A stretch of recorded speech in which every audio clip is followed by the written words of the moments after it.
Hello and welcome to episode 47 of Birdcore. Welcome to Birdcore. Sorry, I'm so nervous. Welcome to Birdcore. Stupid idiot! Stupid! I mean, like, old people piss their bed all the time. I piss my bed all the time. You're pissing right now. My flesh prison needs more inmates. Have you been hitting the cream? This isn't violent. You're being sold for $14. Now I might be accidentally baptized next week. I'll do the Ozempic commercial. Beep-a-dee-bop-bop-beep-boop-bee. Beep-a-dee-bop-bop-beep-bo. Did you get the cowboy butter? I will inflict you on the sentence. I will inflict on you this... Sorry. Do you recognize any of those voices? Oh my God, yes. A few of them used to work for us. Yeah, that's true. Yeah, 2 of the 3 actually. That's so funny, yeah. Yeah, it never gets old. I love playing that when the guest is here so they can hear it as well. I think that's a really important piece. Yeah, that is, of course, Tom and Kit who's on there. Yeah, we love Tom and Kit. Makes me feel good that if I screw up, like I just did, it'll be like everybody else. Yeah, we might even use that and put it into the stinger if you stutter or something. Yeah. Do I get royalties? All right. Oh, no. We don't do that around here. Hello, everybody. Welcome to another episode of Birdcore. Super happy to have you here. The viewership has been going up, which is a real treat. It's very nice to know that people are enjoying this, and maybe you're just watching because I have a cool guest on every week. Maybe you're watching because you care about me. Maybe you just stumbled upon it by accident. Speaking of cool guests, we do have a guest here today, and this is a very good one. This is a special one. Today's guest is a titan in the film industry, whether he likes it or not. He's a producer and the co-president of Elevation Pictures, Canada's most prominent film distributor. They are the reason that you have been in a Canadian theater and have seen films like Marty Supreme, Anora, The Brutalist, Everything Everywhere All at Once, Moonlight, and more. Elevation executive produced Nirvana, the band, the show, the movie, of which the t-shirt I strategically wore today, as you can see. They produced Blackberry, Infinity Pool, French Exit, the Lilith Fair documentary. Hey, I didn't stutter. Not bad. And Toy more. boat. Today's guest previously worked as an executive at Entertainment One, Alliance Films, and Lionsgate. He makes a mean blueberry pancake and takes his coffee with oat milk. He joins us today in the living room studio, and I could not be more excited to welcome you to the show, Noah Segal. I always do the clap sound effect, and then Sham does the real thing, too. I can't tell the difference. Yeah. Well, one definitely pops in the headphones a bit more than the other one. Noah, thanks for being here. How are you doing? I'm okay, actually. Yeah. I got my coffee. Yep. And then, that's it. That's all I need. Yeah, with oat milk? Yes, apparently so.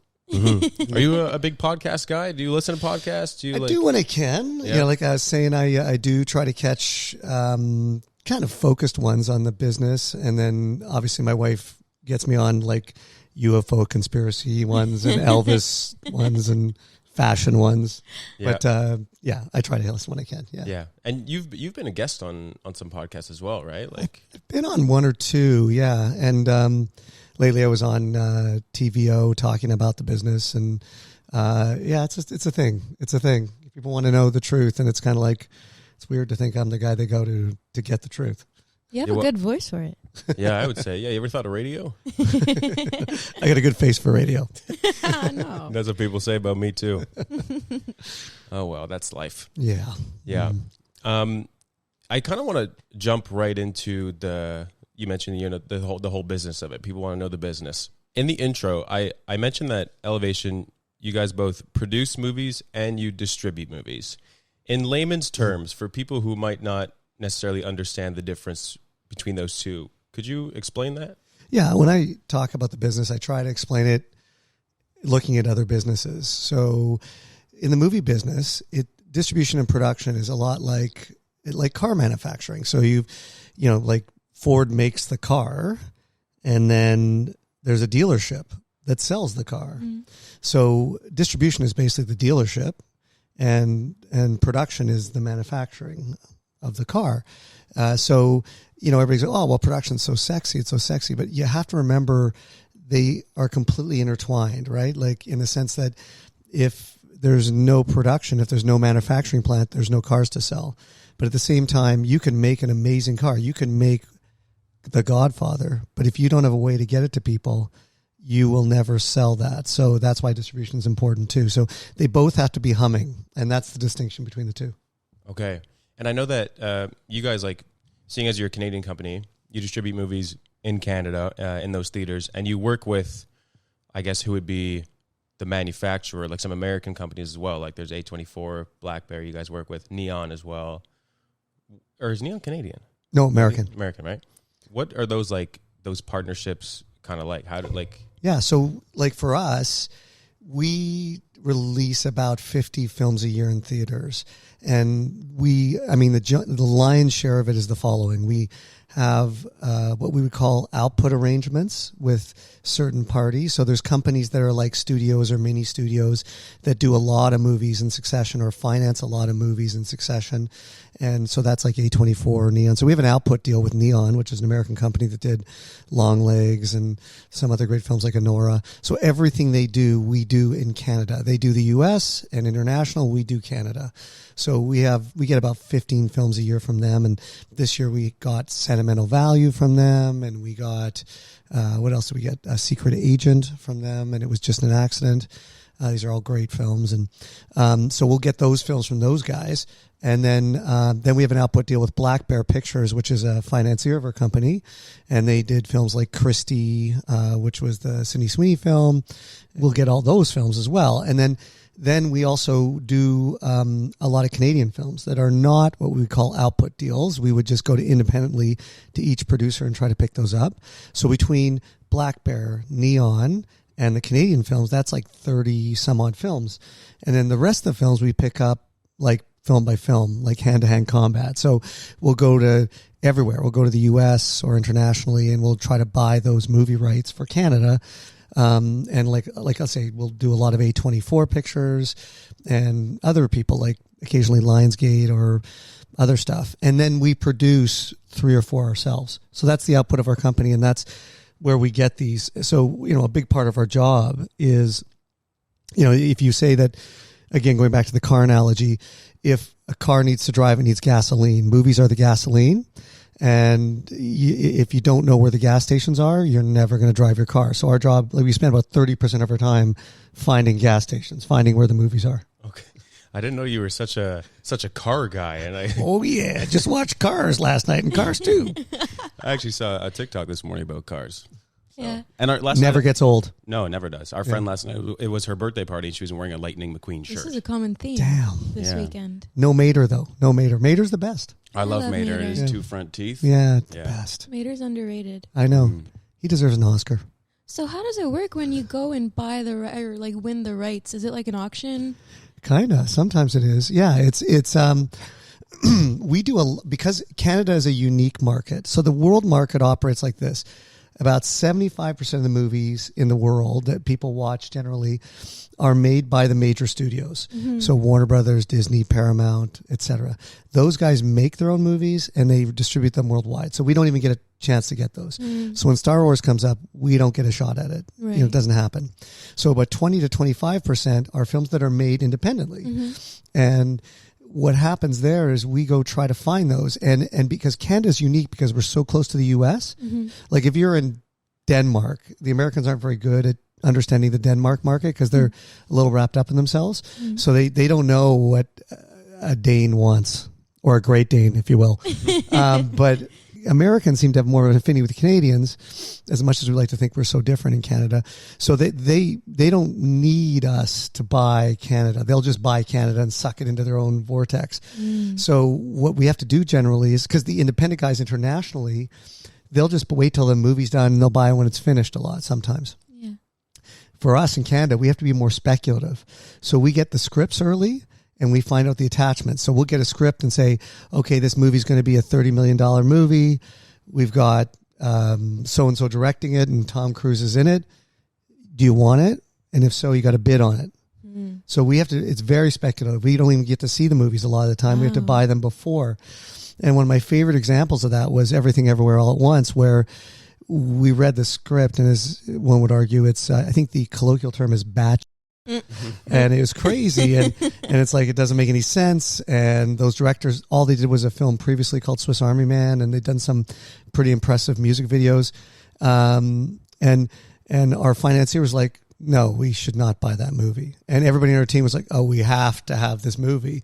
So we had to make a decision on that movie based on script. And if you've seen that movie, there's no way to make an accurate assessment of that movie based on, but we did. So we had to take a real shot in the dark, right? And that example turned out very, very well. We've had some that have missed, right? But essentially, to answer your question succinctly, it comes off, if it's a really hot movie, it'll be a very big auction. And we've been in bidding wars where we have to make those, like can go weeks where we're like, we throw down a bid with complications, then somebody else comes in, a competitor, and we have to think about whether we want to reach. It's like a poker game. Yeah. So who makes that final call? Sorry, I keep taking over, but I'm so That's interested. Okay. You have a microphone for a reason. It's okay. Sham. Because I need to know, like, what if you're in a room and there's like some people that are like, no, this isn't, like, we don't want this, and then some people that are like, no, we do. Like, do you have to be unanimous about it in the end? Rock, paper, scissors? Yeah. Is it like a Fist conclave? fight. Mud fight. No, what we do is different companies operate different ways. Yeah. When I was at Alliance, I had a boss who was really smart, this guy, Charles Layton, but he was ruthless, and he'd grown up in the Miramax system, so he was tough. And he just make an absolute call. He was like Trump that way. He just like, we're doing it. Or we're never doing it. And if you try to do it, I'll kill you. But in our environment at Elevation, I call it a little more somewhat democratic. We like to all feel like we're into it. Okay. However, there are times, like we have a small group. There's like 4 or 5 of us that make the decisions.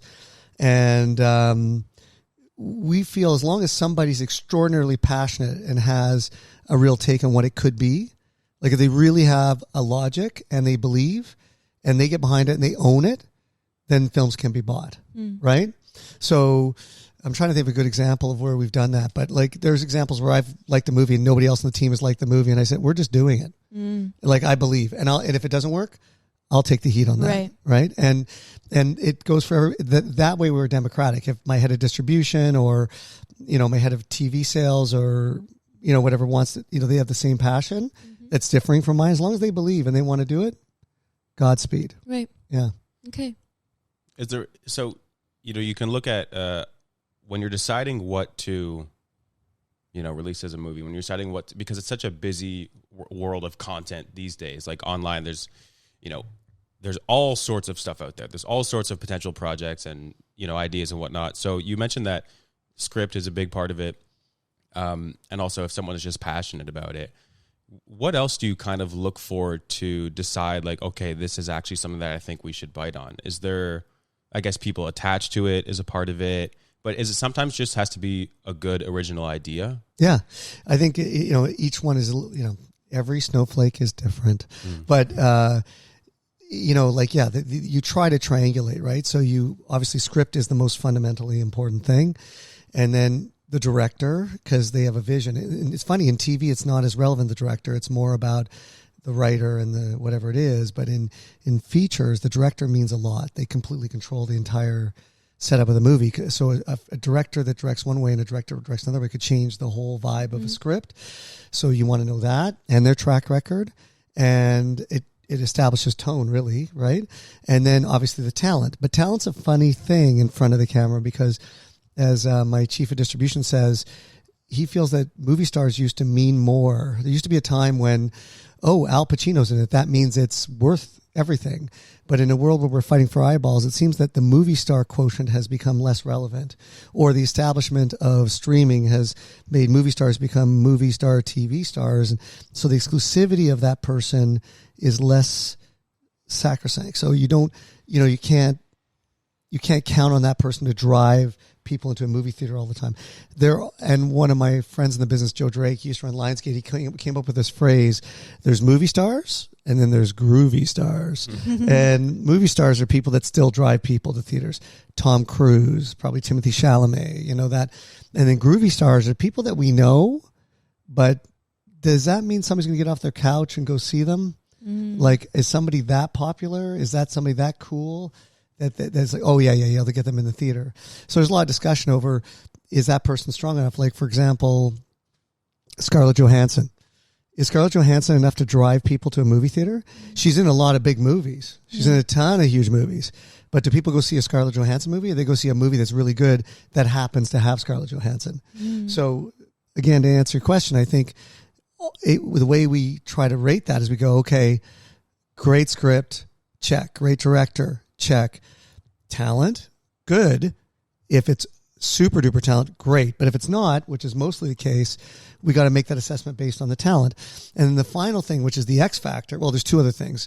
One, and they're usually in polar opposition. One is we try to gauge the market. So, the movie business goes through phases. So you've got there was a superhero phase recently, right? Where it was like everything superhero was going to work because everybody wanted superhero movies. And there's also, especially in the independent space, a very strong disposition towards horror. People seem to be digging horror right now. And I think it's because it's one of those really interesting communal experiences, and definitely for younger people. They want to go get the bejesus scared out of themselves with a group in a movie theater, and it's just a very unique event experience. So, that's why horror works. So you try, and then, so we try to gauge the genre when it's hot and say, okay, good script, good director, maybe good talent, and oh yeah, it's the right genre right now. That's a hot genre or a hot thing right now. The problem with that game is that every trend runs out at some point. So you want to, and the cycle of making movies, if we buy a script, it could be a year and a half before they deliver that movie. So by the time we get the movie, that hip trend maybe not so hip anymore. You don't want to be on the back end of a trend. And then the flip side of that, the corollary is, you also want to try to find something fresh.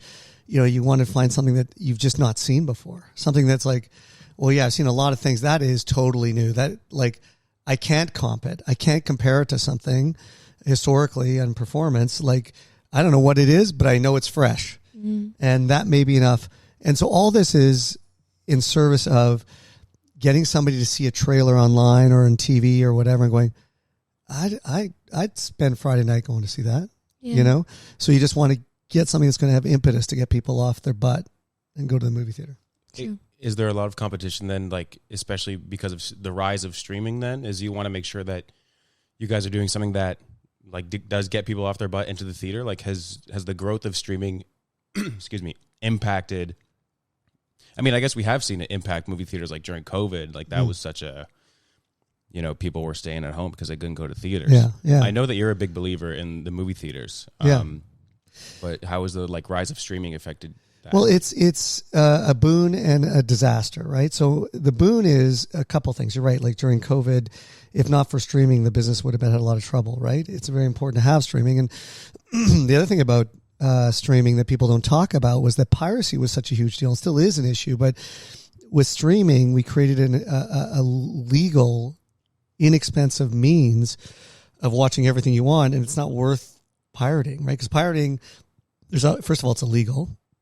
Second of all, it's unethical. People spend a lot of time making movies and TV shows, and their lives depend on making a little bit of money off it. And then if people just poach it, then they're stealing it. It's like going into a grocery store and stealing food. So, for $15-20, you can get Netflix. And why do I want to pirate something? Why would I? And piracy usually comes with people trying to get bots in your system and everything. So it's like, okay, I got a legal way that's legit and easy and very solid state. Maybe I won't pirate anymore. So piracy does still exist, but streaming definitely was one of the antidotes for a lot of piracy. So A, it stopped piracy. B, it serviced a consumer desire, and it kept the business going. And also it's expanded the business. I think consumers are definitely watching more content because of the explosion of streaming. You don't have to sit in your house watching a TV set. You can watch it on your phone. You can watch in the subway. You can stop and start anywhere. You can, et cetera, et cetera. It's global, right? So there's a lot of benefits to streaming, right? It's inserted more money in the business because of that. However, the flip side is it's upended the whole cycle of way movies come to consumers. So you're in a world where the consumer used to have to go to movie theaters to see something or see it early enough. And the streamers, I would say this is where they got a little greedy. They wanted to see all the movies earlier, and they wanted to break that windowing cycle. And what I mean by windowing cycle is that there was a traditional way of a movie coming to a theater, spending 45 days there, and you couldn't get anywhere else. So if you wanted to see it, you had to spend, the first month and a half to 2 months had to be in a theater. Then you would go get it transactionally, either on a DVD or on what they call video on demand, like through Rogers or Bell or Apple or Amazon. And then you could see it there if you paid $5 to rent it for the night. That would go on for another 45 days. So you're into 90 days, maybe 2 or 3, 4 months. And then after that, you would get it on what they called pay TV or streaming. And that cycle promoted people getting to theaters to see something, because if they really wanted it now, they had to go see it now in the theater. Well, streaming kept trying to shorten those windows. So that would hurt the business, and I don't think that was a good thing. And then the second thing that happened is just the sheer existence of streaming. This isn't streaming's fault. The first part was. The second part isn't. Just because it existed, consumers said, well, why would I pay $5 to rent it for a night when I can wait a few more weeks in the same environment and just get it on my streaming service? So that's created a cascade effect on that transactional portion and reduced it. So it's become a lesser part of the business. So all this to say is what's happened is it's shortened the cycle, streaming, which is not great, but part of it wasn't its fault, right? So for us as a distributor producer, we want streaming to succeed. And we use streaming as part of our vehicle to make money. We put it in theaters. We don't just own theatrical rights. We own all rights. So we put it in theaters, and then we later put it on streaming. So we do deals with Amazon, Netflix, Crave, Paramount Plus, etc. So we want them to be buoyant because they give us money to put it on their service. We just want it to be a fair playing field. And for a period of time, and even now, it's a little unbalanced. The streamers have a little bit too much power, so they kind of push you into a corner sometimes. Some of them don't. Some of them do. It's the nature of business, right? So we want streaming to be there. We just don't want it to dominate. We want the nature of distribution is you want to have many options to sell movies. So you want many customers vying for the movie, creating a value proposition to them, and that way everybody wins, right? It becomes ubiquitous. So we struggle with it sometimes, but a lot of times we recognize that, they could be our best friends too. I feel like I'm sitting in a classroom watching a professor. Yes. That's right. I've learned Sam. so much. You ever thought about being a teacher? Your paper's due next week. I'm going to get ChatGPT to make it. Pirate. Oh, well, yeah. Do you think that, what do you think about the AI in terms of just as a whole? Like, I know that It's huge. people have said that it is coming for the business. I don't know if look, coming for the business. It's coming for everything. I mean, anybody if you're flipping burgers, it's coming for you too. It's going to be a rough Cheese or no cheese. Yeah, like I was in New York and I went to this place and you order from a screen and that dude is in some other country taking my order, and then some other dude's in the back flipping my burger. He doesn't even talk to that dude. So and soon it's not going to be a real person. It's going to be a fake person taking my order, right? So look, I think AI is extraordinarily powerful, and anything with power has got great benefits and great risks, just like Spider-Man. But I think ultimately, I think our business is built around entertainment and education underneath it sometimes, but entertainment. Like you learn stuff, you feel stuff from movies, right, and TV. And inevitably, as I said earlier with trends, a lot of that is because when something surprises you, when something's different, when something breaks the model, like watching The Bear on television. What is The Bear? Is it a comedy? Is it a drama? I don't even know what that show is. It's because it broke every rule. And that's what people want. That's what they're drawn to. They're drawn to Euphoria. They're drawn to movies like Anora. They don't know what it is. The Brutalist, the 3-hour psychodrama epic. I don't know what that is. It's just majestic, right? So those things, AI maybe someday figures that out, but I find it hard to believe that it can do that. Our business is built around breaking the model. AI is built around creating the model and creating some sort of algorithm to live by. Yeah. So I think with that in mind, I happen to be a bit of an optimist in believing that art has a way of challenging the norm. That's what it's all about. And we're a commercialized art form. So our job is to make money off the art. And so our job is to find something new and fresh and show it to people. And that's going to break AI. However, in that, AI will be a huge tool for us to do all the things we could do. I was talking to a filmmaker last night, and it's imagine a world where you're a filmmaker that has no financial resources, and you're home Friday night, and you've got this great idea for a movie, and you go, okay, chat, have a scene with two actors yelling at each other. One pulls a gun, one pulls a knife. They scuffle. 3 people walk in off stage, and then chat just illustrates that, and creates a movie for them. So the creative process is still part of it. The filmmaker is still making the film. They're just not employing a set to do it. So there's a risk for the worker in there, for sure. But on creativity, I'm not sure that AI is doing that. The creator's still telling AI what to do. So you could end up with a world where it's democratizing the creative process for filmmakers and creators that never got the chance. It's a bit like when Gutenberg's press started. Did that help the world? I think it did. It took the control away from the church about who had books, but created a lot of opportunity for books too, for people to learn. At the same time, it allowed people that probably wrote a bunch of crap to promote it too. And so you have to sort of weigh those things whenever you're doing a technological innovation. But I would say, ultimately, to end this lecture, I would say, any new thing, you got to be careful, but you got to embrace it. You can't run away from it. And you got to see the challenges and see the opportunities. And in the news this week was the new Anthropic mythos thing where they're trying to be responsible about AI. And I respect that they recognize the power, but they recognize the danger. So we all have to be party to that. And I think consumers sometimes forget, like I say, go back to the piracy conversation. They go to the easiest thing and the cheapest thing. It's like, well, hell, if I could, get it for free on piracy, why should I pay? I mean, they're all rich. It's like, dude, they're not all rich. And even if they are rich, if they're really good, like the Beatles are rich, I still want to pay them to listen to a Beatles track. I mean, they wrote the best music ever. I still think they deserve my $5. And I think that's with everything, right? So, same thing with AI. I mean, sure, they're going to be able to make a movie someday that is completely AI. The computer's just going to generate it. But I think the consumer eventually will see through that. It'll be the stuff you watch while you're cooking. But when you really want to be engaged, I don't think AI is really capable of that yet, or at least maybe ever. Yeah, it still has to be something that a human makes, right? Yeah. But that's a good point also. But it's not like AI is the one thinking of it. It still needs the prompt from the human and from their creativity, right? Right.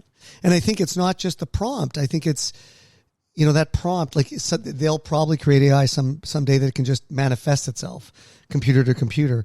The thing is, what it doesn't get is the human experience, the human stain, if you will. Like this whole notion of like, what makes us make stories is what bothers us and keeps us up at night. I don't think computers stay up at night worrying about things. Like it's when Guillermo del Toro makes his movies and talks about monsters, it's because he's tortured by monsters and what it means, and himself, because he thinks himself a monster. That's why the art comes from him. It's not because he can do it easily. And that's what AI is. You can do it easily. So in a way, you're right. It's the prompt, but the prompt has to come from something deep down. I didn't know that about Guillermo del Toro. It's all driven by the dark and the monsters, and he's just he talks about the darkness in ourselves and what's viscerally ugly a lot, right? Yeah.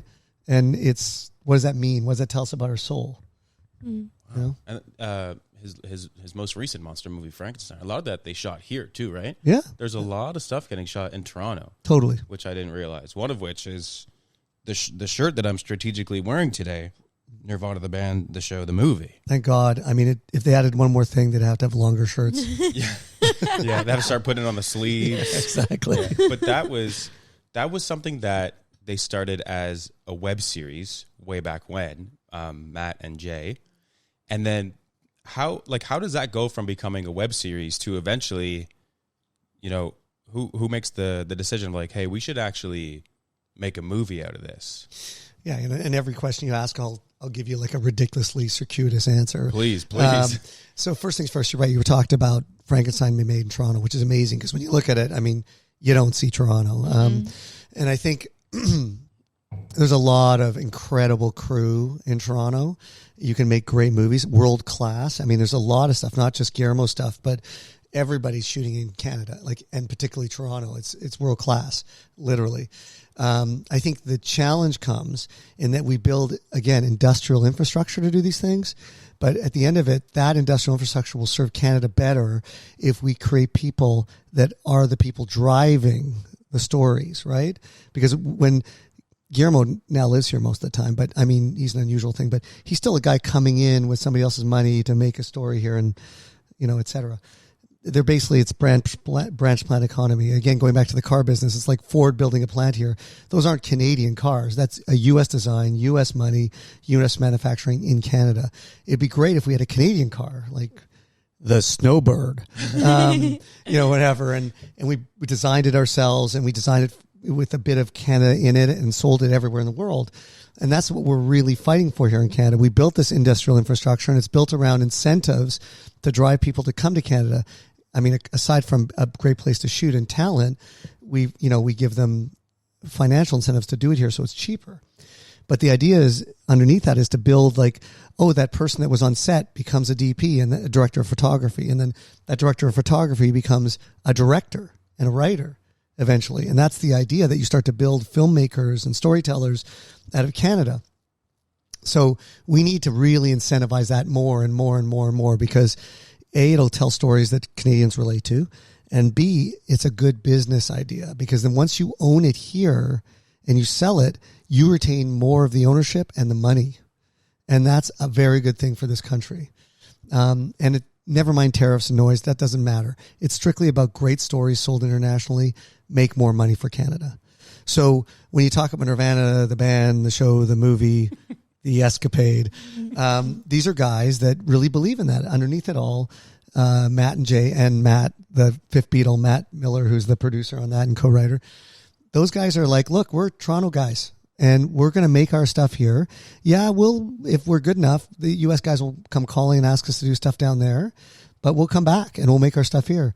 And Denis Villeneuve has always said that too. He said he's going to go down there and make all these huge movies, but he's talked about coming back to Quebec to make movies in Quebec. And I think that's awesome. And these guys just made their low budget, crazy show, and then Vice picked it up, and then they kept the ownership of it and control of it. And they had more stories to tell, and they're supremely talented. They're great guys, Matt and Jay. And they said, okay, we're going to make a movie. And the irony of this, usually when we buy a movie, as I told you guys, people come in and they go, okay, here's the script, here's the attachments, here's the budget. Matt and Matt really came in to do this part.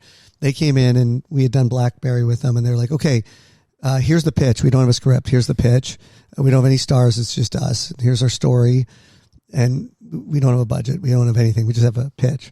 Went, okay. And they said, we need this much money, which is way more than we should have paid. And we said, okay, it's a great pitch. We'll do it.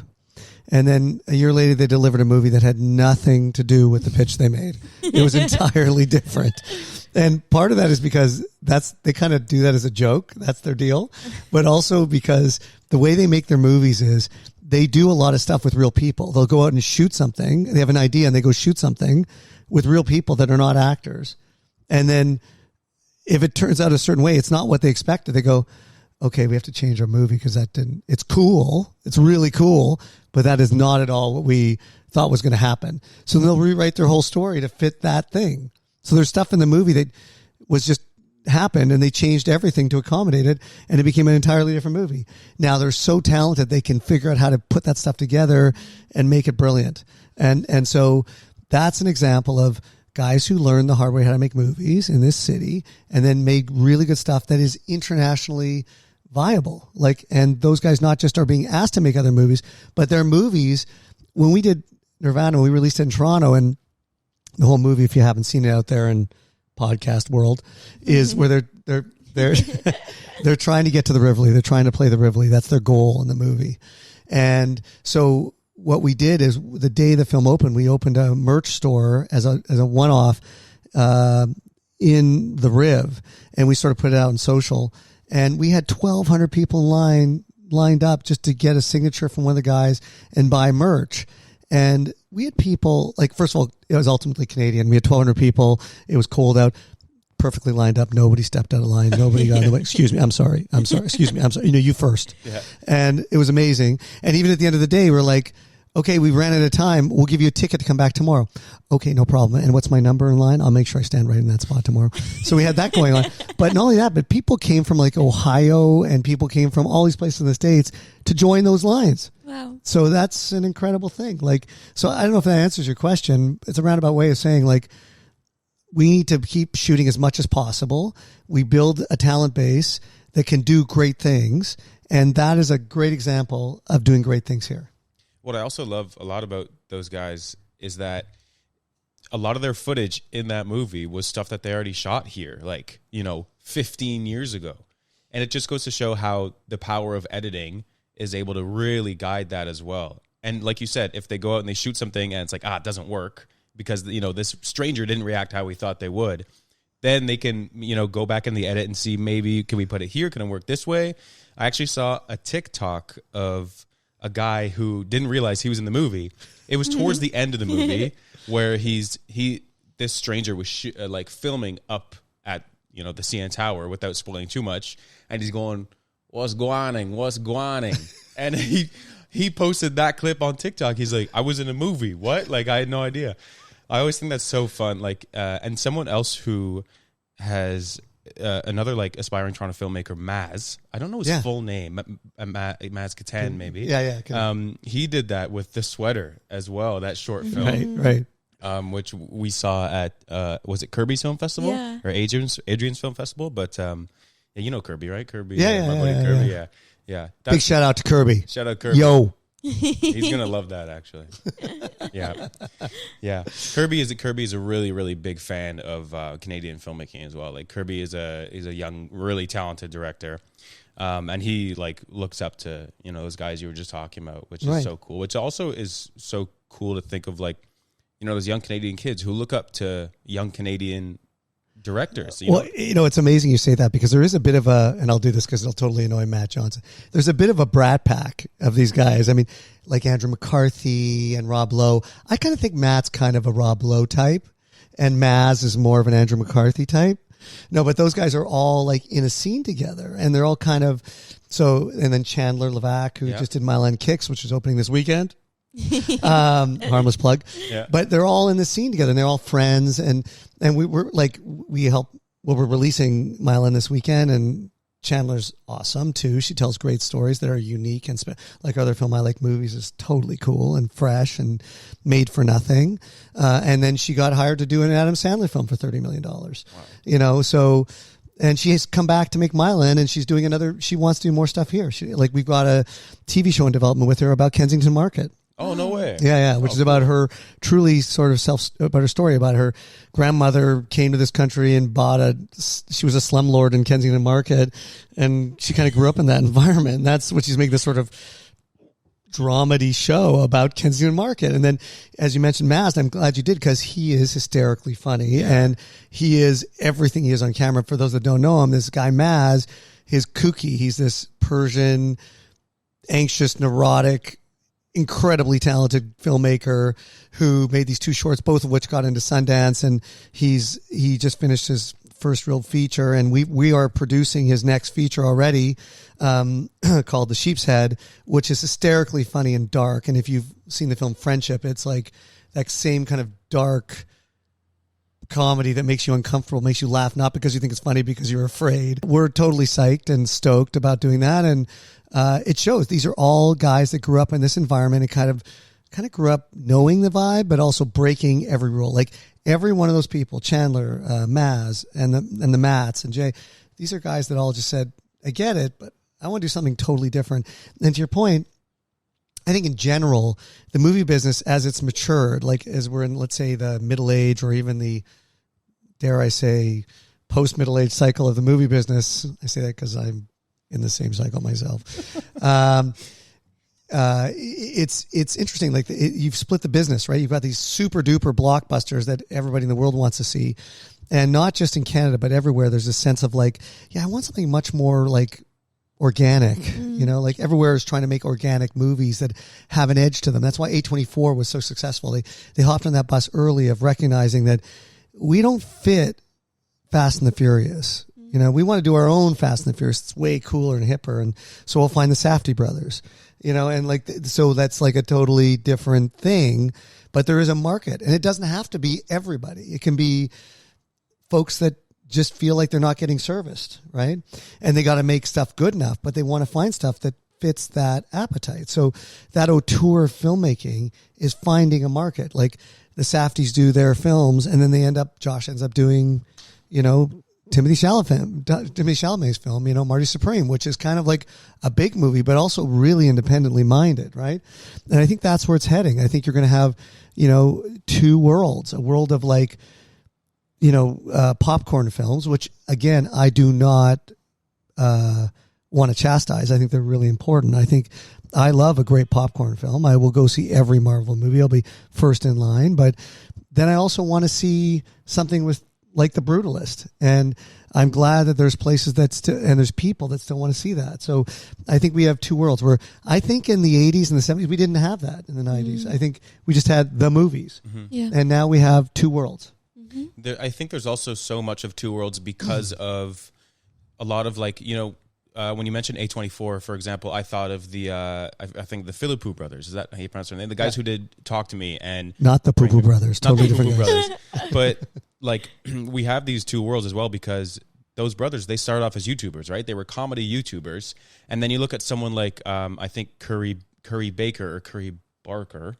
He was a creator who is now, he brought his film to South by Southwest for Obsession, which I think it's called. So a lot of these, like we're branching off into these two worlds because we have these creators who use their skills that they've found online to now, okay, well, we can make a unique movie that someone will pick up just because there's the appetite for that new kind of new age film, right? Totally. Like what is IP and what is a creator? Like we're releasing a movie in a few weeks that's getting a ton of heat called The Backrooms, which is based on this massive internet phenomenon. Of course, I knew nothing about because I'm too old, but my kids did. And everybody in the office was like, don't you know about that? That's like, don't you know about sugar and water?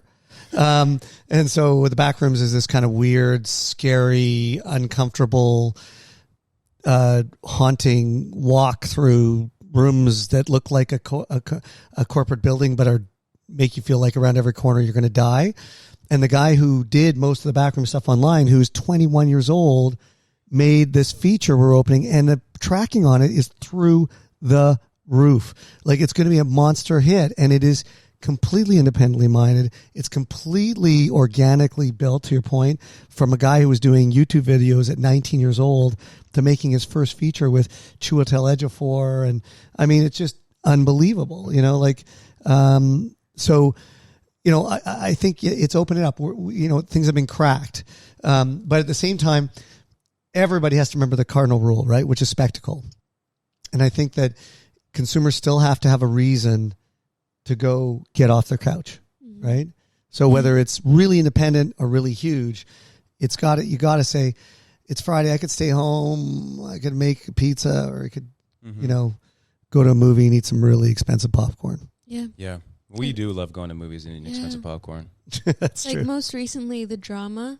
Yeah. Yeah. A very simple, like nothing insane in the trailer other than the fact that there's a very big missing point and that's enough to make you pay the ticket and go watch it. Totally. Because I have to know. Yeah, that's it. And I think even the subject, because I know the movie, and the reveal is like, I don't know if a major studio can make that movie with that reveal, but an independent company can go, yeah, F that, man. We can do something like that. We can shake it up. Right. Right? It's and like, it really you know, does, yeah. It's like we made Baby Girl. I don't think a major studio could make Baby Girl, but I think an independent company can make a movie about an older, powerful woman who likes to get into a crazy ass, sexual, erotic, wrong but right relationship. With an intern. Is that... Did I spoil it? Oh, Jesus. Whoops. I think you were talking about your own life at Elevation. Crazy times, man. Elevation. Listen, whatever floats your boat. Crazy times. Right. We actually saw Baby Girl at TIFF. Yeah. Right? Remember, Liv was very kind enough to get us tickets to go see Baby Girl a few years back at TIFF. And TIFF, like, the whole world of film festivals is so interesting because there's so much talent. Like film festivals, and I'm sure you can attest to this more, is you find breakout stars and breakout directors through film festivals. Totally. Like just how important are the festivals for making someone's career? It's one of my favorite topics because it's so complicated. So here's the thing. On a public level, yes, festival is spectacle, right? And that's a beautiful thing for our business, right? The idea that you go to a place, everybody gets dressed up and pays $80 for a ticket, that in a month's time, that movie will be in theaters for $15 with the very expensive popcorn. Will still be $80 with the popcorn. But it's fascinating. And people want to go there because they want to be part of the first people to see it. They want to be all dressed up. They want to see the talent. They want to hear the filmmakers or the artist or the director, writer, actor speak. And that's perfect. That's great for the business. It's a great launch pad. There's some challenges, though. Most festivals in the world are having a major challenge. I mean, this whole thing we talked about earlier about the eruption of streaming and all this stuff has created a very big challenge for festival. The idea of people going, it's a very expensive event. Mm-hmm. And it's hard when the world is shifted to the living room to make people feel that that's important. And also, the economic ups and downs of the festivals, because they're bigger and bigger, they need sponsorships from major brands, and it's become harder and harder to get those people in. So all of them are not, I don't want to say in free fall, but they're challenged as events. Every one of them. TIFF, Cannes, Berlin, Sundance. Sundance is moving partially because of Park City being not the perfect place, but because they have to reinvent themselves a little bit and get, they all have to do something to exist. The irony is even the streamers like Netflix, they don't respect the cinematic experience as much, although Ted Sarandos has said recently when he was trying to buy Warner Brothers, oh, no, I want the theaters. But for the longest time, Netflix's position was there's no need for cinema. It's over, right? But Netflix still respected the festivals. They wanted all their big movies in festivals that they produced because they felt that the festival said it was synonymous with an important event or an important cultural point, a water cooler moment if that exists anymore. So the festivals are important that way, but they're an expensive process. And the festivals themselves put the cost on everybody, right? They put it on the sponsors. They put it on us as suppliers to the festivals with our movies. And it becomes a very expensive proposition for a distributor or a producer. You got to fly the talent in. And let's just say some of the talent, they ain't golden economy. I don't think they even can spell economy, some of them. Yeah. Economy to them is a small private jet. So they all want everything all the time, and it's ridiculous. So that's a challenge for us. And I think you look at that and you go, okay, well, we can only, and coupled with that is that when these festivals come out, they don't just have 2 movies. They have, like TIFF has 300 movies. So to your point, a Baby Girl comes along, it gets the universal eye of a consumer for that 10 minutes, which is great. But there's 300 movies in TIFF, and maybe 10 movies get that talk, right? Mm-hmm. So, and you never know what they're going to be. You hope you're one of those important movies, but I've been a part of both. I was a part of Moonlight as the eye and the feeling of the festival became, Moonlight's amazing. And that was great because it was a little film that could, and that's great. But I've been a part of other movies where the movie comes into the festival, you have tons of talent coming in, et cetera, and nobody cares. Mm-hmm. And it's an expensive proposition. I'm talking hundreds of thousands of dollars for 24 hours to fly talent in, to have a party, to have the talent walk the red carpet. It's not a cheap proposition. And TIFF saying and TIFF and not just TIFF, I'm not isolating them, every festival, like, hey man, we're going to have the festival. It's your problem to pay for that. So it starts to be an economic imperative to maybe say no, right? So we all want festivals to exist. We want them to be bigger and bolder than ever. There's a challenge just to their sheer existence is, they can't get bigger because more doesn't necessarily mean better, right? We actually almost want less and higher profile. So we want festivals. They're a great launch pad. They're very valuable. And it is, notwithstanding the fact that for our team, it's 10 days, but it's really 3 months of planning. It's like an incredible procedure. So we want them to exist. We want them to be good. We want to be mindful of the cost, and we want to be careful. So we have to really be careful how to use that as a vehicle to win. It's 3 months of planning, 10 days of TIFF, and 0 hours of sleep. Totally. Right? And then afterwards, everybody's dying of COVID or whatever they've gotten, Yeah. or gout or whatever. Gotta get the B12 shots before the festival. I got the B12 shot. It didn't Yeah. even help me. I still felt like the whole time. I don't know what the story was. Oh, wait. What is the day in the life of a producer at these festivals? Oh my God. It's like, first of all, you got to start with blood doping first thing. Steroids. Yeah. No, it's manic. And for us, like we're producing and distributing, it's insane. So as a producer, you either have a movie in the festival and you're managing your talents, as I said, to make sure they're happy, because they're always unhappy. Some of them are amazing and they're good and they'll roll with it. I'd say some of them ain't. And your job is to make sure they show up. That's painful. And then you got to make sure your movie's right for the festival. Does it look good on screen? Is the audio good? I know one example of a Ron Howard film. There was a TIFF where the sound went out halfway through the movie. No, what was it? No, so somebody in the audience had a medical complication, I think a heart attack. They stopped the movie, and then they couldn't start the movie after the ambulance came and got them out. So the producer was running around like, just start the movie. And they're like, well, we can't. We have rules. He's like, no, but they're fine. They're in an ambulance. It's all good like this. And they couldn't start the movie. It was like painful. So as a producer, you're constantly fretting about those things.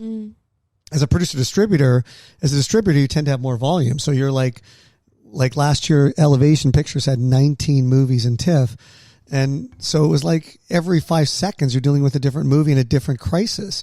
Is the movie here? Is the talent arrived? Are they set up? Is the press in the junket space where they're supposed to meet all the talent?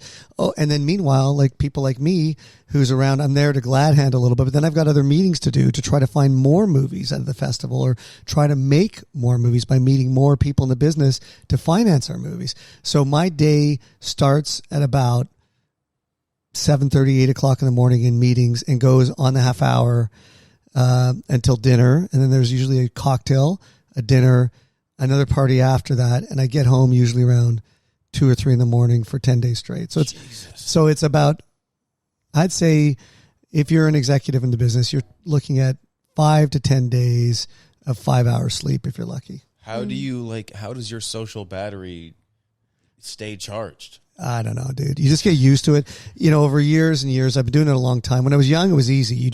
You live on adrenaline, right? When you're young, you just do it. You do it. You make it through. I remember certain years in Cannes where I would just stay up all night. Like you just make it through somehow. Oh. And you go to a screening and fall asleep in the screenings usually. But as I'm older, I don't want to do that. I don't play as hard as I used to. So less cocaine and heroin. But you obviously, you pace yourself and your body gets used to knowing this is how it's going to be. Yeah. So you kind of just find a way through it. Lots of water, lots of coffee, and I don't drink soft drinks. Cocaine, heroin, okay, but no soft drinks. That's but where you draw the line. Yeah. No, but during the festival, like there's day 4 or day 5, you'll see me drinking a Coke, and it's like the one time in the year I'll drink a Coca-Cola. Yeah. And I bet it hits so good. Oh, it's the best. Probably. You know that burn? It's the burn. It's fantastic. I think also that, you said like when you were younger, you could go all night. I think that allowed you the freedom of now not needing to go because you've established yourself. When you were younger, you did grind so hard to, get to the point of where you're at now. And I know that you also had you had a stint in music when you first started your career at BMG. It was right. Kate Parks was telling me a story because I was chatting with Kate. I said, "Hey, I'm having Noah on the podcast. Is there anything that Well, at first I said, is there anything that he can't legally say yet or whatever?" Lots. Yeah. And then she said, ask him about the story at BMG that had to do with $1 CDs or something where you got a subscription. Oh. And can you talk about that? Well, you would do, back in the day, for those that don't remember, when people were into tapes and then CDs, I was part of BMG Music, but which was like a record label, but they also had BMG Music as a Service where they wanted people to buy more records. So they created this mail order program where basically you would pay $10 and get 10 CDs. But then by doing that, you committed to buying a CD a month for a year. So it still averaged out to $7-8 a CD, but you you would do that. But a lot of people get themselves in a lot of trouble where they would just sign up 10 times. So they get like 100 seats and then they'd be on the hook and they'd be trying to chase these folks and I would say there were people like myself that might have done that before they started at BMG. So I probably was, being chased by some collection agency for $40 for not buying CDs. But let's just say I've changed my name a couple times. Yeah, of course. Yeah. So was music like, I mean, I guess that goes to show that art has always kind of just been like a passion of yours, like music, and then most of your career you've done in film now. Yeah, I mean, I knew when I was young I wanted to be in the entertainment space, and I used to write, so I thought, I'm going to be a writer. I'm going to be Joe Esterhaus, or I'm going to be one of these incredible writers, David Mamet, or whatever. And then when I went to university, I was succumbed to the party mentality, and I met a guy who used to book the bands for the university I was at, which was Carleton University. At the time, Carleton was, if you can't go to university, go to Carleton. And the guy worked for the Residents Association, and his job was literally to book all the bands every 2 weeks. And he got paid. They paid his tuition as residents, and he got an honorarium, and he just had to book bands, which was like, wow, what a cool gig is that? And I love music. So I got that gig. And so when I got out of university, and I DJ'd a bit there too. So when I got out of university, I was like, could be music business, could be movie business. I don't know which it was. So I did go into the TV business because I got a gig first. But then there was a spot where I was in a movie company, and somebody from BMG knew me and said, you should come over here and head up marketing. And I crossed the divide for a bit and worked in the music business because I felt they were pretty close. So, but yeah, I love both those fields. They're both amazing. I think music tends to be for the younger. There's a lot more late nights, but they're both great. I love them both. They're great fields. And now you're at a point where you are a producer in film, but you also are, at the end of the day, a business owner too. Sadly, actually, Tom was the one who had this question when I was telling him that I was going to have you on and trying to pick his brain a bit. He wanted to know just the intricacies of being a business owner. What is that like? Because you from the producer side, you have to take care of movies and take care of that department. But as the business owner, you also do have over 20 people you kind of got to think about as well. So yeah, it's a thing. When I started the business, exactly, I was much more about everything about the movies. And as you get older, I spend my life in spreadsheets and P&Ls, like profit and loss statements and quarterly reporting and finance. And it doesn't sound exciting, but sadly, weirdly, it's become exciting to me. And what it is a business is exactly. We have about 30 folks now, and you got a lot of mouths to feed, and you want to make a profit because, so you got to think about every day. All I keep thinking is, how do I wake up every day and go to bed every night, no joke. And I'm like, where am I going to find $10,000 tomorrow? Right? Like it's just every day. And it could be something as simple as, we should do an analysis on our phones in the office and see if we can make a deal. So it's not as sexy all the time, I spend more time thinking about that profit margin and not in a heinous way, not in a how can we screw people, but more like, okay, where's the margin? What's going on in our business? Where's the opportunity, right? So I look at myself as an entrepreneur now that happens to be in the film business, entertainment business. Whereas when I was younger, I was probably I didn't even think about being an entrepreneur. I thought, just do the movie business. So yeah, you constantly think about that. And I think for folks that want to be in the space, I will tell you, the people I know that have survived the longest in the entertainment space, in any of it, have been one of two things. Outrageously talented, at a uniquely crazy, crazy, outrageous level, like a Beethoven level. I know some people that have made it because they just are outrageously talented, and they're one in a million. There's always a few people like that. And then the rest of the people I know that have survived, because those people, by the way, those talents can survive their own foolishness when they make bad decisions because they're just so talented. They somehow find a way of carving themselves out of it. And then the other people that have survived the longest are the people that have avoided the pitfalls of falling into I love the stars and I want to see the movies and movie stars are everything. And I want to be at all the special events and, all that craziness that's wrapped around that, all that gack that's wrapped around our business. I think it's the people I know that have survived the longest and done the best have been always acutely aware that all that stuff has a cost and most of it isn't worth it. So it's not, when we have a movie, I'm not worried about working with that talent because they're the talent. That's, oh, geez, oh, gosh. Is that talent going to generate revenue for us? And if they aren't, like, I really could care less. Like, I'm not really inclined. And I think a lot of people I know that have been the most successful they've put that in its place. It's not about being at the Oscars. It's about making a film that makes enough money and has the potential to be at the Oscars. It's not about being at the event. Like, who cares? Right.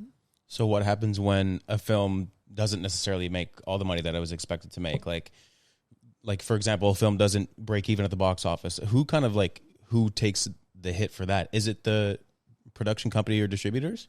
Well, I'd say it's a good question. I'd say, like, look, everybody has a vested interest in the success. The way the business, I don't get into the complications of the business, but effectively the producers find a way to finance their movie and they usually get financiers to help them do it. So these guys need to be first in position to get profits. But along the way, the producers have an interest and so does the talent in that film making it money because, they make money for making the movie or sometimes they don't. They just make the movie and cover their costs and then hope it makes money when it goes into release. So they build their deals such that it's like, okay, when we get to profit, I get X percentage of those dollars.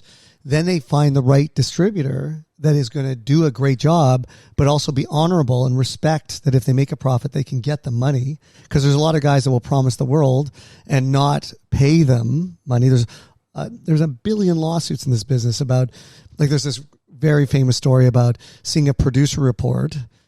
What producer report is every quarter, the people that release the movie have to send a report back to producers telling them the money that's made that quarter. And there's a story about the producer report on Harry Potter showing it in the red. And it's like, how is that possible? It's $1 billion franchise. How could Warner Brothers egregiously submit a report where the film didn't make money?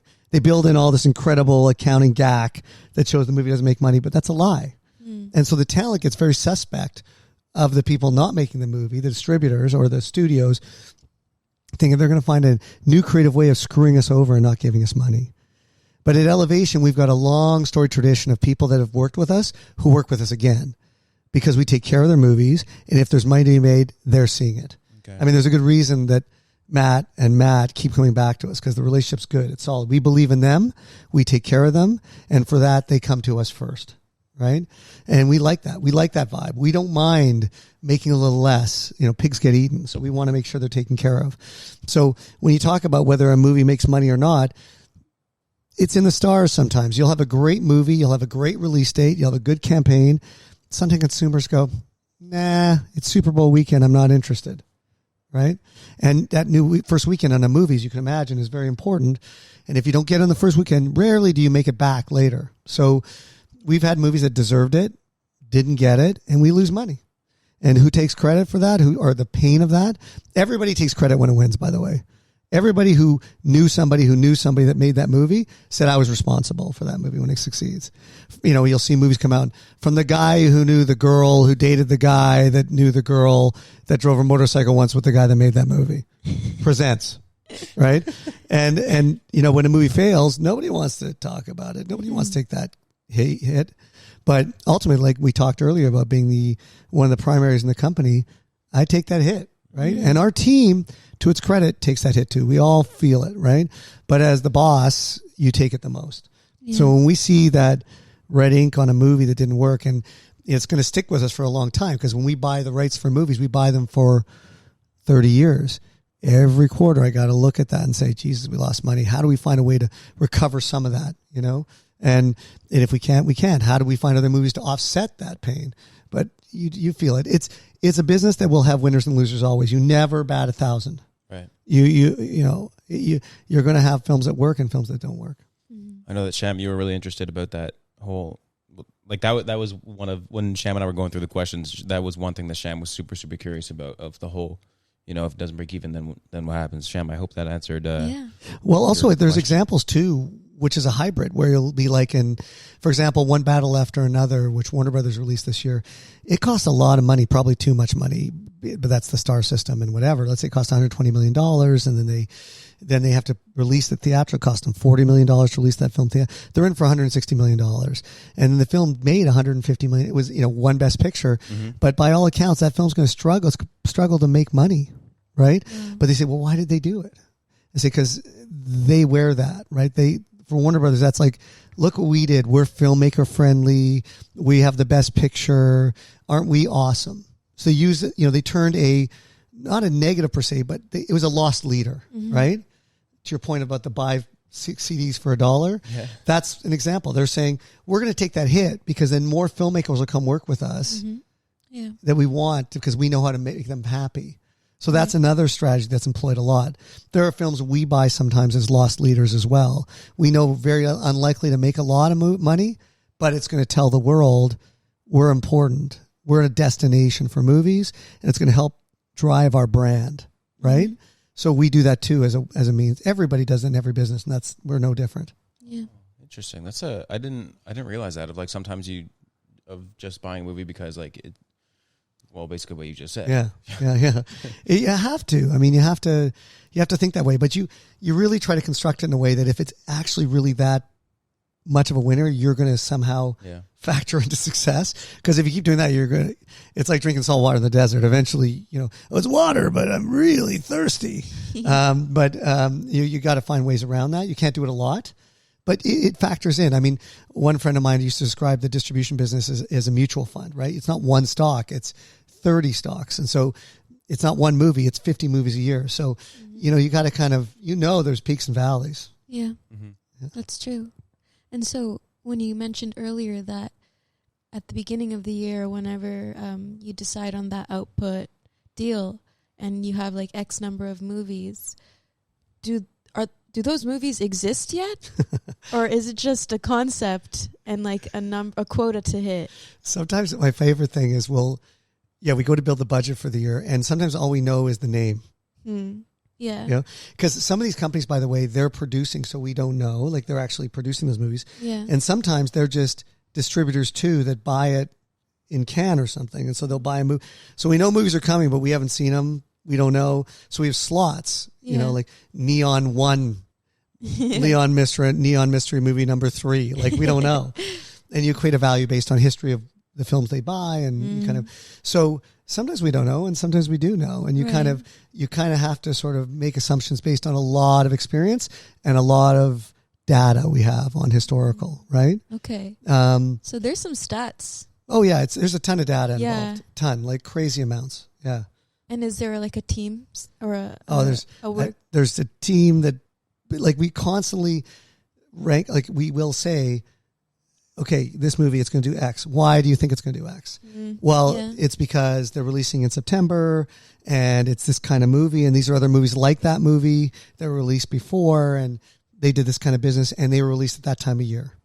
So there's a million reasons why, and these are the kind of people, these people that release in the US, they do this kind of business. There's a million, points of light that help define that estimate. But like I said, we can talk about this to your point earlier, like I laugh about it all day because we're submitting our budget and we got a budget and we said to ourselves, we're going to submit the budget and we painstakingly go through all this data. And then 4 weeks later, rip it up and move on to the next because you don't know. Things change. Movies move out of the year. Yeah. Movies move into the year. Yeah. Like when we first had Paw Patrol, we did not know that Paw Patrol was going to be what Paw Patrol became. We had like a tiny number in there and then it exploded, right? Yeah. So you never know. My favorite story in that is that, and in the movie business, we do a lot of testing. Like we'll show a movie to a test audience and we have these sophisticated guys getting these audiences that are basically focus groups to watch the movie and do a thing afterwards, telling them how much they liked it, how much they hated, what did they like, what did they hate. And I remember a friend of mine, Dave Fenkel, he runs A24. We had both separately bought this film, The Witch. And I called him and said, well, what are you doing? He says, well, Noah, we tested the film. It tested like, so we're going to go super wide. And it was like, it's so antithetical. Like a major movie studio would go like, test like, let's pull it off the schedule. They went, no, like we know what it is now. We know that's not the audience we're chasing. And the film was a bit of a hit, actually. Wow. We did very well with that movie. But sometimes you got to go against the grain. You never know what you got. And I know going into that, he was sweating bullets. He had no idea what he had. Yeah. It worked, and he was right. But, you never know. Do they have to sign NDAs? The test audience. Yeah, you do sign something, and you're not supposed to talk about it. You're not supposed to talk about it. You're not supposed to reveal stuff in the movie on social media, and and generally it works. People are pretty cool about it. I think people like it because it's actually a really cool seat to be in, right? Yeah. You're one of 100 people that are helping to decide the destiny of a movie. It's like jury duty. Yeah. And you're like saying, like, if enough people in that test screening go, yeah, that character, I really didn't like the character. That character might be cut from the movie. You're like part of the decision-making process. So right? edits are made after? Oh yeah, big time. They usually show those movies and time to make changes. Wow. I thought it's like, okay, well. No. It's Okay. It's a lot of it's there for a reason, right? It's there to like really change the movies and make them better. Interesting. Some movies you can't change. And there's sometimes those test screenings just can't give you the information going in, but there are a lot of times I've been part of movies where big changes were made and better movies were made because of it. Wow. Yeah. If one test screening doesn't go well, do you guys ever go, well, let's test it again and maybe the results will be different if it's something you really believe in? Or do you just kind of say, no, this is what the test audience thought, this is what we have to do? It's an expensive thing. In Canada, we have enough money usually for one, maybe two test screenings. The major studios in the States will test a lot sometimes. Like we did a film this year with a sequel to this movie, Freaks, that was done about 10 years ago, which is like this sort of low budget X-Men type movie. These two filmmakers, Zach Lipovsky and Adam Stein, who later went on and they just did Final Destination Bloodlines that was out last year. And now they're the toast of the town. So we did Freaks 2 with them. And they were telling us, because we were testing Freaks 2 in a rough cut, and they were saying when Warner Brothers was testing Final Destination Bloodlines, they tested it like a dozen times. Whoa. And they made millions of changes after those tests. And they were like scientific about those tests. Like Zach and Adam not only didn't just want the results, like the summary report from the test company that we use, they wanted the raw data because they were going to go back. And that's what they did with the Warner Brothers situation. Like, okay, we didn't like the ending. We should change the ending. They made major changes. Like they did like 12 test screenings and did like, I don't know, like 10 more edits. It was insane. So in Canada, to answer, we do as much as we can, but we just don't have the capital to test as much. But we do test and we do make changes. Yeah. As someone who's seen, thousands of movies in your life, what is the ideal movie runtime, in your opinion? The bread and butter. Because there's the Brutalist, right, which has an intermission. Right. And then there's the drama, for example, was an hour 45. Right. So I think it depends on the movie. Clearly, there's certain genres that lend themselves to shorter runtimes. Like horror rarely exceeds 2 hours. It does, but it tends to be 85, 90, just scare your pants off and da-da, end. Yeah. Dramas tend to be longer. There has been a tendency, lately for these auteur filmmakers to make these longer films. It can be a great thing. It can let them tell their stories better, but it also can be painful, right? Especially if they get a bit, like they drag things out that don't need to be dragged out. And because they're auteurs, they get the ability to do that. But you mentioned the Brutalist. Brutalist is interesting because it's almost like two movies sandwiched together, and it's fascinating because he broke every rule making that movie and did it his way. And he was told by Universal Focus, which is their independent company in Universal Pictures, they invested in the movie, and then they told him, well, we're going to have to cut it. And he said, F you, I ain't cutting it. And they said, well, you're on your own then. He said, fine, I'll sell it to somebody else. Oh. And he took it away from them. And they did this similarly with The Substance. Universal Focus owned The Substance, and they saw The Substance and went, okay, this is too bad. We cannot release this movie. We got to get rid of this movie. And then Mubi bought that movie off them. So last year, two of the Best Picture nominees were Focus films that they let go of. Ouch. Ooh, that's gotta hurt. Because they just felt that they wouldn't let the filmmaker. Mm-hmm. So all this about runtimes and stuff, it's like it's always it's a slippery slope. How much do you want to let your person go? I lean into genres. Comedies and horror should be shorter. Dramas can be a little longer. I don't think there's an exact running time, but I will say this, that, as a business, the longer runtimes are not great for business, because if you're talking about movie theaters, again, it's like there's only so many slots a night. So if you have a 3-hour film, you're getting 1, maybe 2 runs that night, right? Whereas if you have a shorter film, you can get 3 runs a night. 4, so you have 3 or 4 times to make a bigger box office, right? So if you have a longer film, if you're going to worry about word of mouth, that's good. It has a longer time, like it builds. The movie theater owners appreciate that you don't get as many run times, so they see the box office being lower, and they might give it a little more breathing room to see if it builds an audience. But they don't do that as much anymore because they, everything's money, right? So, but they occasionally do that. Most of the time, they're like, make the money now. Yeah. Show me your box office. So shorter films tend to make more box office because they have more opportunities to make money. The Brutalist was like a buy one get one free. When you think about exactly. it. Yeah. Right? Yeah, absolutely. That's so interesting about how many times they can play throughout the night based on the runtime. I didn't even think about that, but that makes total sense. Right? You're not going to go to a midnight screening of a movie. No, I mean, I would if I needed a nap. That's true. Yeah, and you probably did at some sort of festival. Like totally. all these festivals, it's like, well, there is Midnight Madness. Is that what it's called? Midnight Madness, but for me, it's not. It's midnight nap time. Yeah. Do you have a favorite festival that you've been to? Like you've been to Festival Film de Cannes, Berlin? Ah oui. I quite like Berlin. Berlin's my favorite. I just find it's a marriage of a bunch of things. First of all, the town is totally cool. Berlin has a lot of ghosts for all sorts of reasons. Historically between, the uprising of the Nazi uprising and the Holocaust, and then the East-West Germany thing, and Berlin was like a hub there.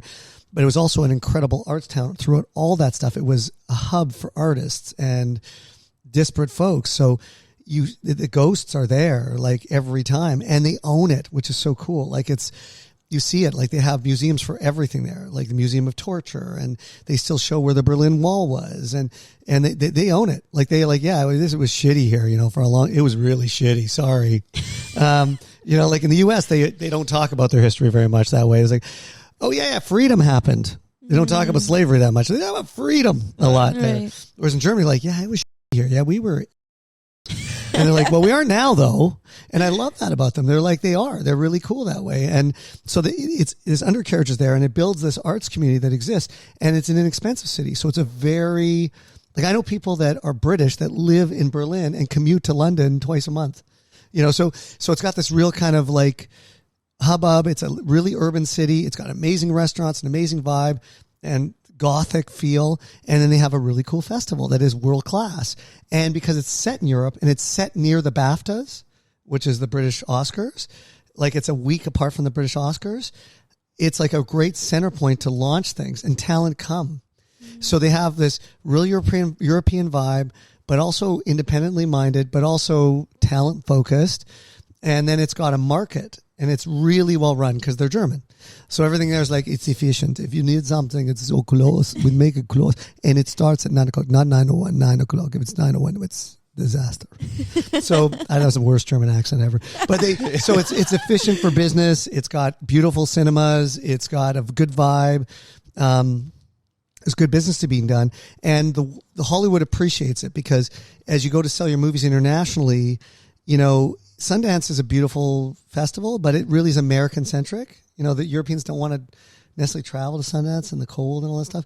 Whereas Berlin's like, okay, it's an hour flight or an hour train ride, and they're there. And so people come there to sell the Europeans and other people internationally. It's very centralized, right? So it's efficient. It's cool. The city's got a good vibe. It's an all night city. It's alive. I really like it. And, it's nice to get to Toronto in the middle of winter to go to another city that's got winter too, but probably not as cold as ours. A better winter, yeah. Yeah, better winter. Your German accent made me think of a chocolate cigarette. Oh, yeah. Classic. Bowl of heavy cream. 4 or 5 sausages. Have a cigarette. Yeah. Yeah. Noah, before we come to our closing, I was going to say closing argument, but that makes it sound our closing number 5, 6, 7, 8. That's what it was. Every week, I like to ask my guest what their core of the week is. Seeing as this is Birdcore, I figured that we would do. Charlie, actually, my brother, was the one who inspired this. It was like, pick some sort of theme. I was like, okay, well, I could do a core of the week. It could be a core belief you've had this last week, a core value, a core memory from the last week, a core meal you had, a core souk tabbouleh oat latte or something or whatever. But I would love to know what your core for this last week has been. Oh, crap. Sorry to put you on the spot. Jesus. Core. I would think, like my core has been, I started this thing in the office a while back called Good News Fridays.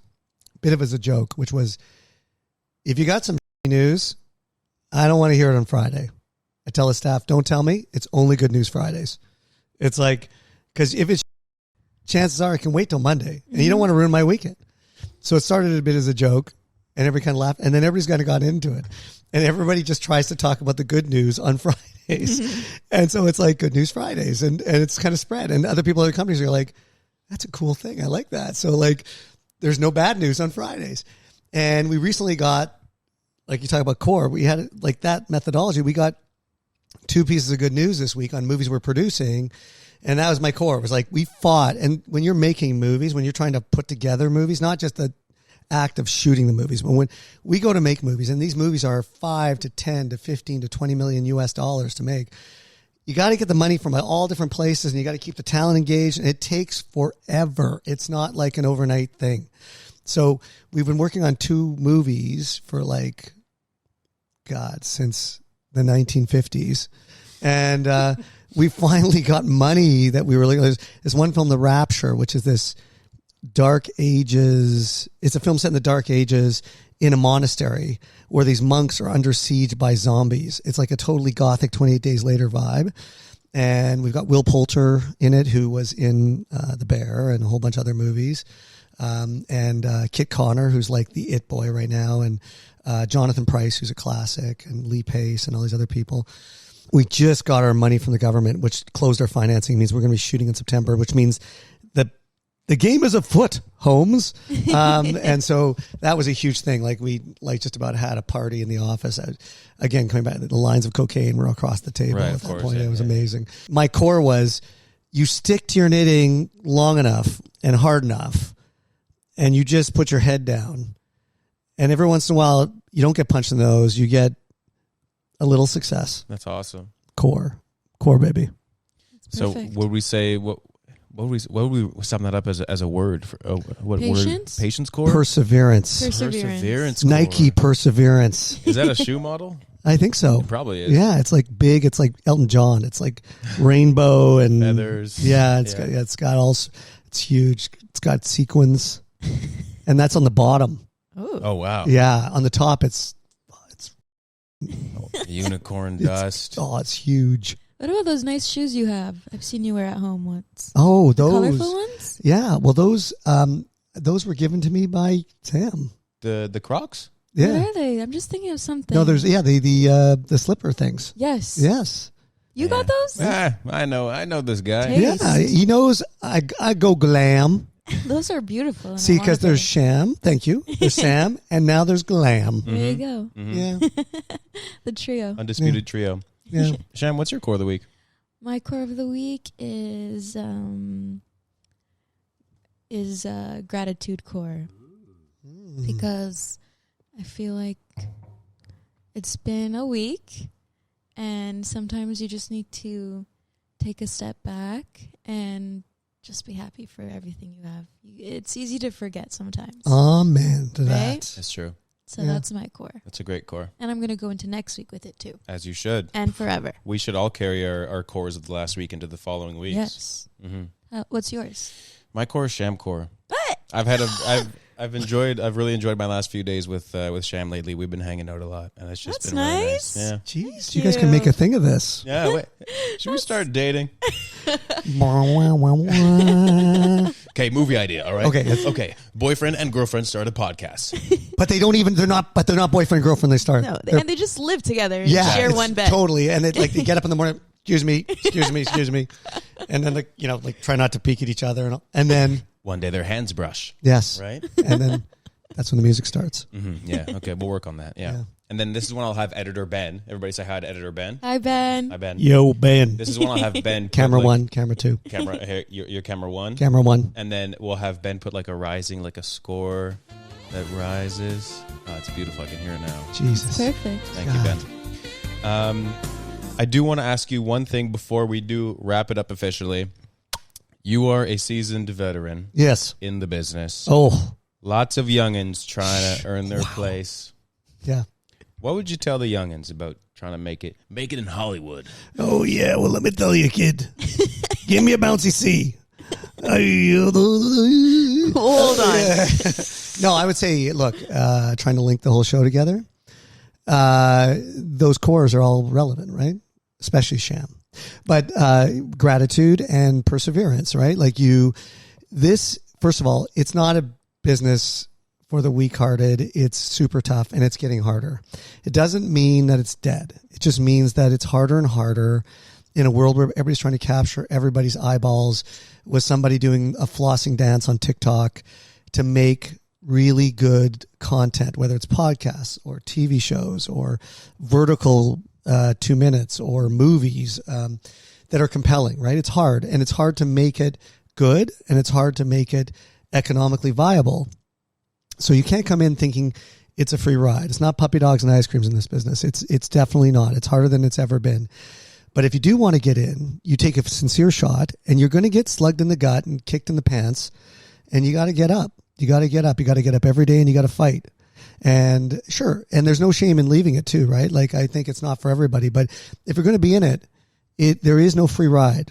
Okay, it's you get in, believe in yourself, and believe in your team, whatever that team is, and you just keep going. And I have learned way more from my mistakes and my failures than I have from my wins.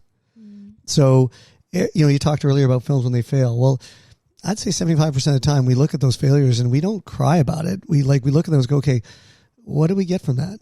What can we use next time that's going to make us better? And again, I went back to those people that survived the business, and it's all about that, right? It's being a grown up and putting your big boy or big girl pants on and going like, okay, I read a script. Nobody wanted to read it. Well, okay, well, what's wrong with your script? Somebody's going to tell you what's wrong, not what's right. And then use that to make your next script. Like I said, I don't know very many people that haven't had to have that, they have to be just completely crazy perseverant, like perseverant. Is that a word? I think so. Well, I just made it up. Today, yeah. I'm going to use that in Scrabble. 80 points. But if you just like anything, right? Of any merit, you got to go for it. I just think because we're in a business that has glittering generalities to it, like it's got this sort of vibe of like success and money and power and fame and a fortune and all that stuff, that it makes people drawn to it. But like I said earlier, that's not going to get you through. What's going to get you through is having vision, having something to say, and buckling down. And I think that's everything. Because it ain't easy out there, kids. That's true. That's life. Extremely wise words from the one. I don't know about that, but well, words. pretty wise words. Not stupid words. Yeah, let's say that. Not stupid There you words. go. Sham, do you have anything you would like to say before we sign off to the world, to the Noah, to the? I want to know what these back rooms are. Oh yeah, well, we should watch the trailer. It's going to spook you out. It's crazy. It's Okay. spooky. Well, I just want to thank you, Noah, for your time. Thank you. No, seriously, this is one of my favorite episodes. I learned so much. Oh, well, I mean, look, this is fun. I love this. It's awesome. Yeah. Let's do it again. But I want to yeah. interview somebody else Ooh. and give them grief. Ooh, okay. We could do a live audience kind of. Or a call-in. And I'll use a different voice in one of my many accents that sound like the same accent. do the German one. Yeah, that's good. Yo, Sam, I was just wondering, what is your favorite strudel? Toaster strudel. Oh, yeah. Das ist, With some cream on top. yeah, the vanillas. Ja, ja, ja. Ja. But yeah, thank you so much. Thank you, guys. It was And great. thank you to all the viewers. What she said. Noah Segal, the co-president of Elevation Pictures. At the time that this episode is out, Myland Kicks will be in theaters. Yes. What else do you have coming out in theaters in the next few weeks? Because I believe that this episode will come out early May, so we're a bit ahead of schedule. Wow, here. so that would be Backrooms. I think you should look out for Hokum, which is another ridiculously scary freak out movie with Adam Scott from Severance fame. And then we will also have, in the summer, we'll have Spa Weekend with a cast of crazy. It's great, ridiculous comedy with Isla Fisher, Michelle Buteau, and Leslie Mann, and all sorts of crazy ladies going on a spa weekend, and happiness and craziness and laughter ensue. Sounds like a Bridesmaids kind of vibe. It is too. totally. It's Awesome. it's like Bad Moms. The guys who did Bad Moms, wrote and directed it. What else we got coming that'll knock your socks off? In the fall, big shout out. We have acquired this documentary called Run, Terry, Run, which is a documentary, the definitive documentary on Terry Fox. And it's bonkers good. It is touching. It's moving. It's all original footage that's never before been seen. Wow. With audio, original audio, not after stuff. So it's all like you feel like you drop into 1980 and see the run that he ran on and what was behind the scenes and what drove him, what was painful. And it's one of the most moving pieces I've seen in forever. Wow. So We're going to check it out in the fall for Yeah. sure. Yes, definitely. Absolutely. Shall we go to the market? yes. Alrighty. You can find us at Birdcore Show on Instagram and TikTok, and at Boardcore. Birdcore on YouTube. And I am Sam. That is Sham. That is Noah. And have a good one, everybody. May the Love force be with you. Actually, may the Fourth. The timing might be. Okay, I like that. Yeah, Let's there do you it. go. All right. Peace. Bye.